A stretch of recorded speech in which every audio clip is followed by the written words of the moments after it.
Assalamualaikum Ananda semuanya. Bagaimana kabarnya?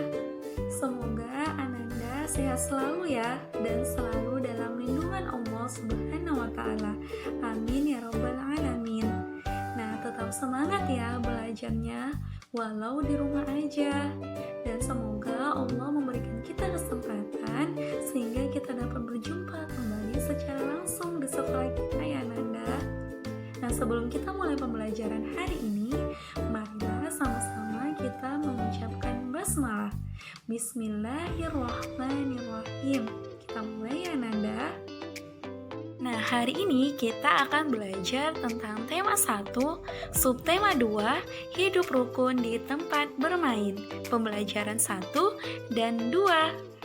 Nah, sebelum kita lanjut pembelajaran kita, anak-anak, kita harus ketahui dulu nih apa tujuan pembelajaran kita hari ini. Tujuannya adalah, yang pertama, siswa dapat menyebutkan kalimat ajakan dengan bahasa yang santun. Yang kedua, siswa dapat memperagakan kalimat ajakan dengan bahasa yang santun. Yang ketiga, siswa dapat mengidentifikasi arah gerak tangan, kaki, dan kepala dengan benar.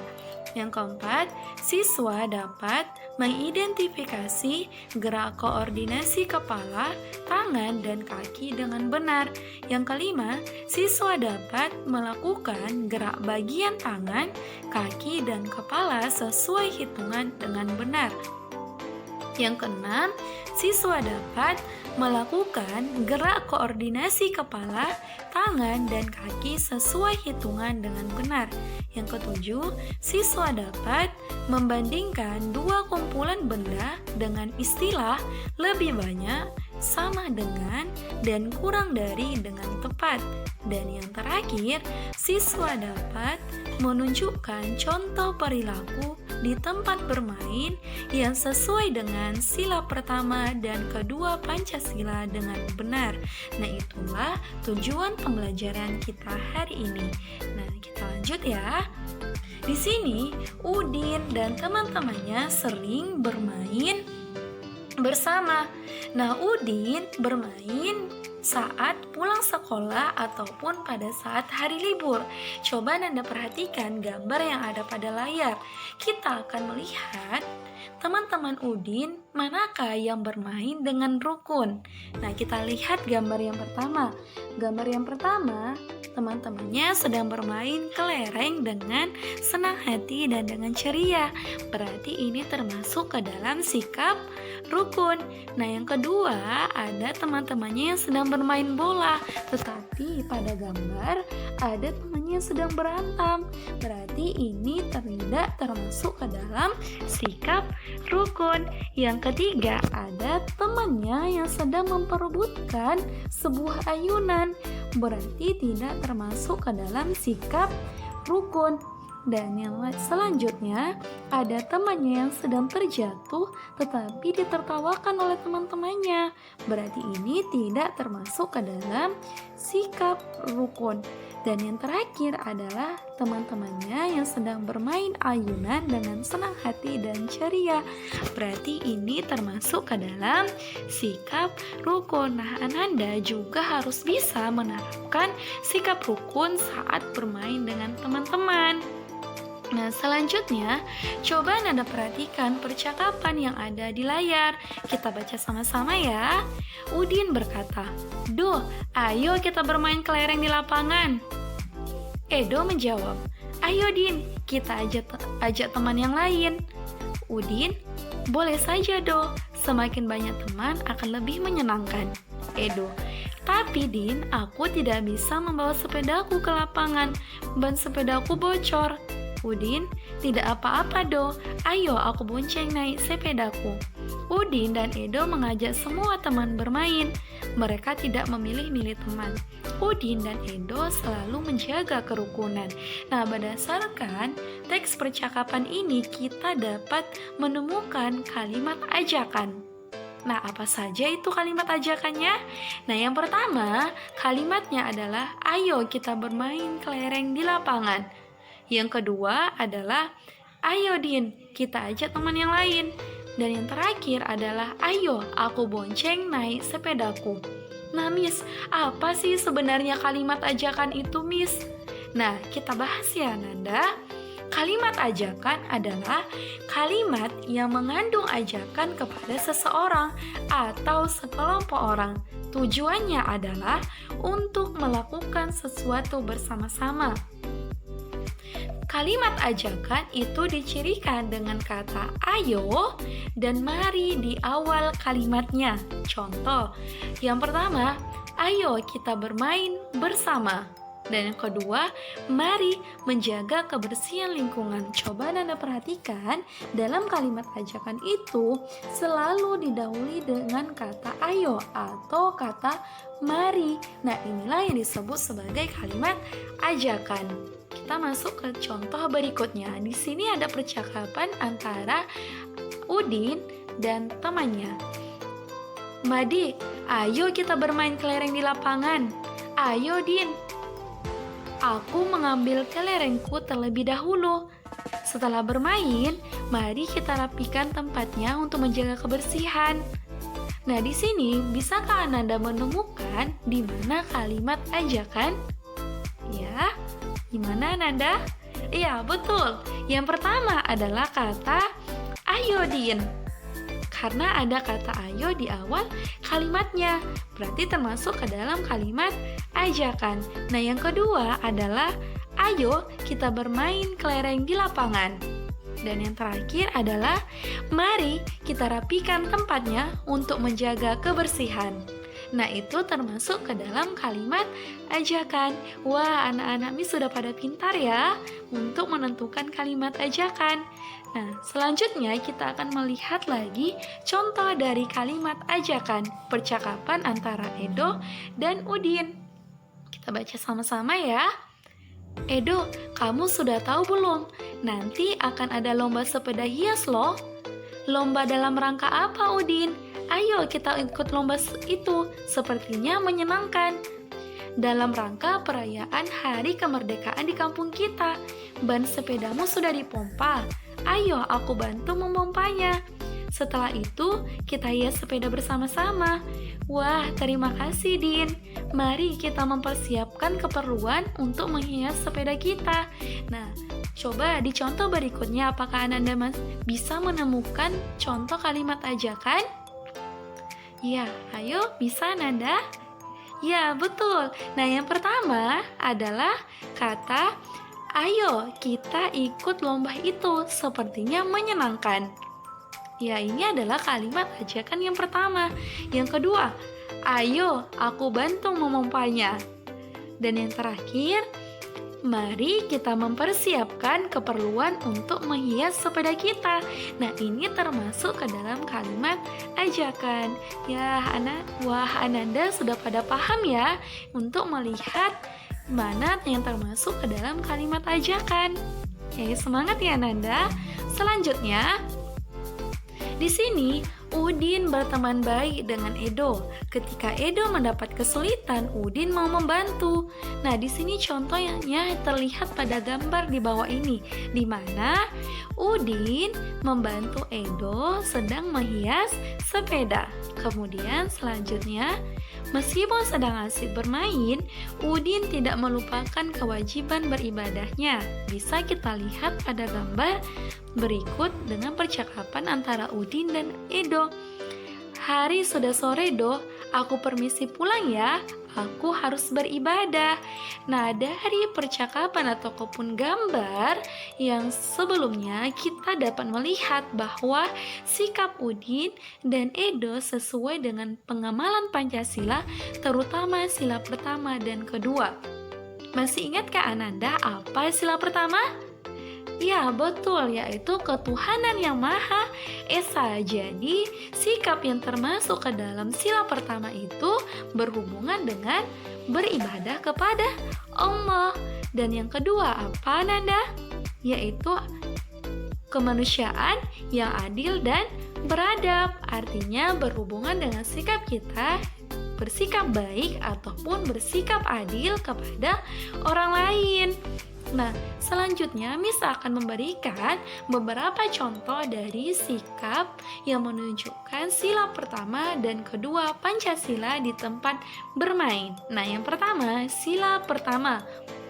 Contohnya itu adalah pertama, tidak lupa waktu beribadah ketika bermain. Nah, yang kedua adalah memberi kesempatan pada teman yang ingin beribadah. Yang ketiga, tidak mengejek teman yang berbeda agama.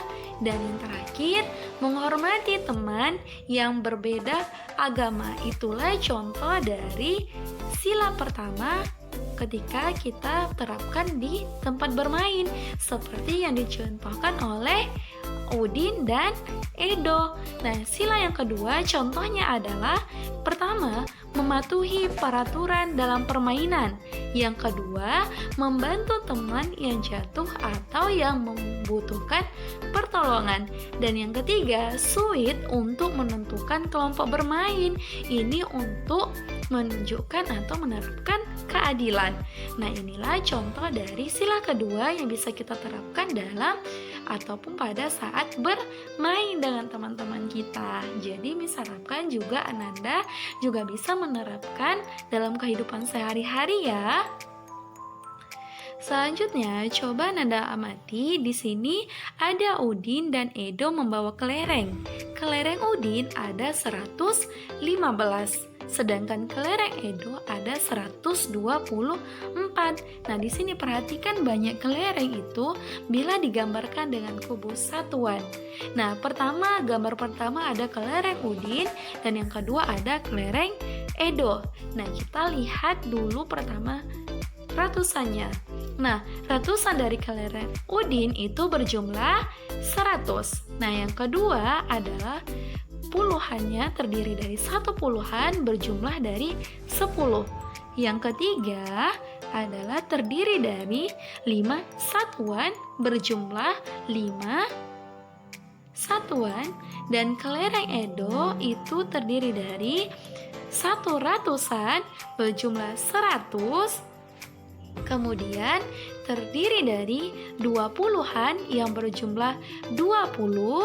Kemudian terdiri dari 4 satuan yang berjumlah 4. Nah, di sini kita akan bandingkan antara kelereng Udin dan kelereng Edo. Nah, di ratusan di mana kelereng Udin dan kelereng Edo sama-sama 100, yaitu ini dan ini. Nah, kita bandingkan ke puluhannya di mana kelereng Udin ada 10 dan kelereng Edo ada 20. Nah, Ananda, manakah yang lebih besar, 10 atau 20?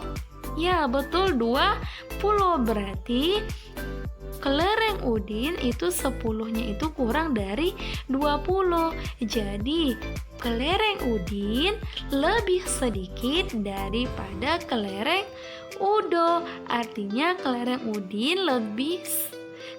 Udo lebih banyak dari kelereng Udin. Nah, ini adalah membandingkan antara kelereng Udin dan kelereng Edo, ataupun disebut membandingkan bilangan antara 115 dengan 124.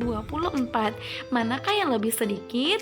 Berarti yang lebih sedikit adalah kelereng Udin dibandingkan dengan kelereng Edo. Nah, ini Miss kasih beberapa 2 langkah dalam membandingkan sebuah bilangan. Nah, yang pertama, ketika kita membandingkan bilangan itu ada kata kurang dari, lebih dari, dan sama dengan. Dan yang kedua, untuk membandingkan bilangan kita lihat dulu angka yang ratusannya dulu. Jika ratusannya sama, maka kita lihat ke puluhannya. Ketika puluhannya sama, jumlah puluhannya sama, maka yang kita lihat selanjutnya adalah satuannya. Nah, itulah 2 langkah dalam membandingkan bilangan. Nah, kita masuk ke dalam contoh. Perhatikan contoh berikut. Ada kubus A dan kubus B. Nah, seperti langkah yang kita sebutkan sebelumnya, kita harus bandingkan dulu ratusannya nih. Ratusan yang kubus A adalah berjumlah 200-an atau 200. Kemudian kubus B ratusannya itu berjumlah 1 ratusan, maka dia berjumlah 100. Nah, di sini sudah kita lihat mana nih yang termasuk kubus yang berjumlah lebih banyak atau lebih besar. Maka perbandingannya adalah jadi kubus A lebih dari kubus B, atau kubus A lebih banyak daripada kubus B. Jadi Ananda, ketika kita sudah menemukan perbandingan ratusannya itu antara A dan B, kita tidak perlu lagi membandingkan puluhannya. Karena ketika kita sudah dapatkan perbandingan ratusannya itu lebih banyak A dan B, jadi kita udah dapatkan kesimpulan bahwa kubus A itu lebih dari kubus B. Nah, paham Ananda? Paham ya? Selanjutnya kita masuk ke contoh berikutnya. Di sini ada beberapa tumpukan buku antara A dan B. Ingat ketika kita bandingkan, kita lihat dulu ratusannya. Nah, ratusan antara kubus buku A yaitu terdiri dari 3 ratusan, 1, 2, dan 3, maka dia berjumlah 300. Kemudian ratusan dari B terdiri dari 1, 2, 3, yaitu berjumlah 300. Jadi ratusan antara A dan B itu sama-sama 300. Berarti kita belum bisa melihat perbandingannya. Nah, kemudian ketika sama maka kita akan bandingkan buku puluhannya.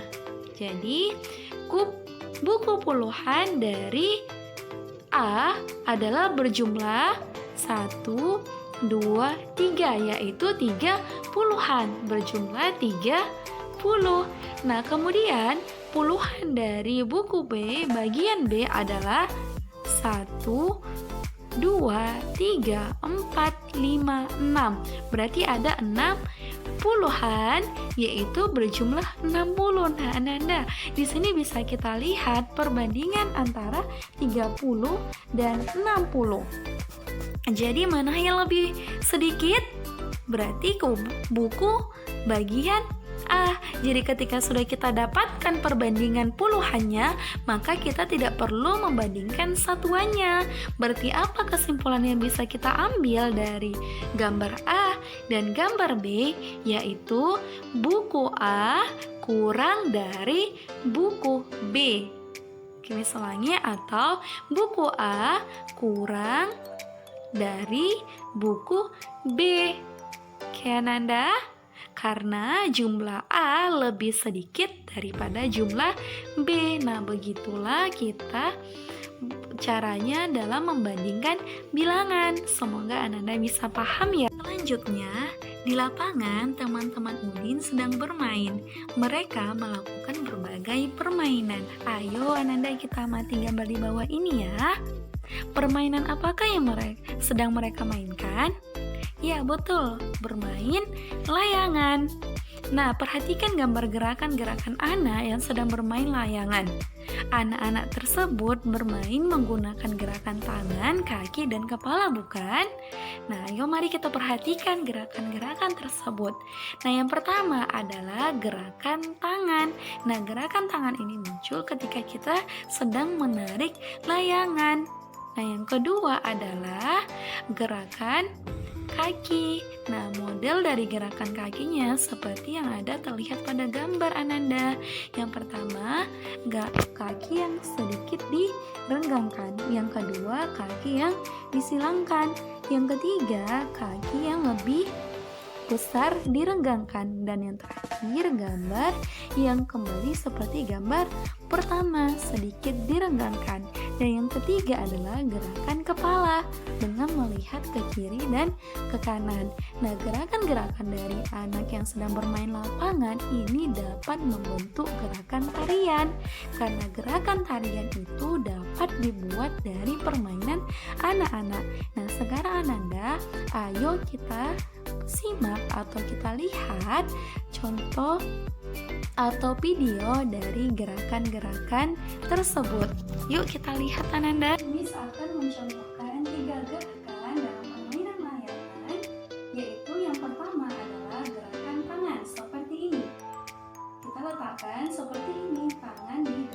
Ananda.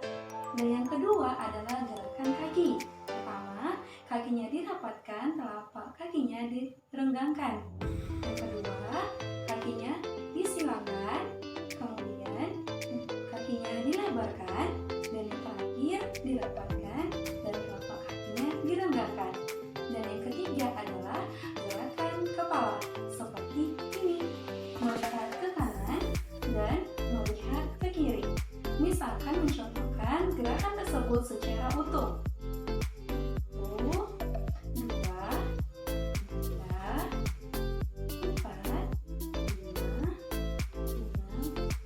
7. Nah, begitulah gerakan dalam permainan layangan.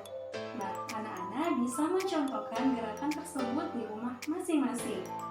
Sekian pembelajaran kita hari ini ya Ananda. Semoga apa yang disampaikan dapat dipahami dan dimengerti oleh Ananda. Marilah sama-sama kita mengucapkan hamdalah. Alhamdulillahirabbil alamin. Bisa akhiri dengan mengucapkan wassalamualaikum warahmatullahi wabarakatuh. Sampai jumpa ya Ananda.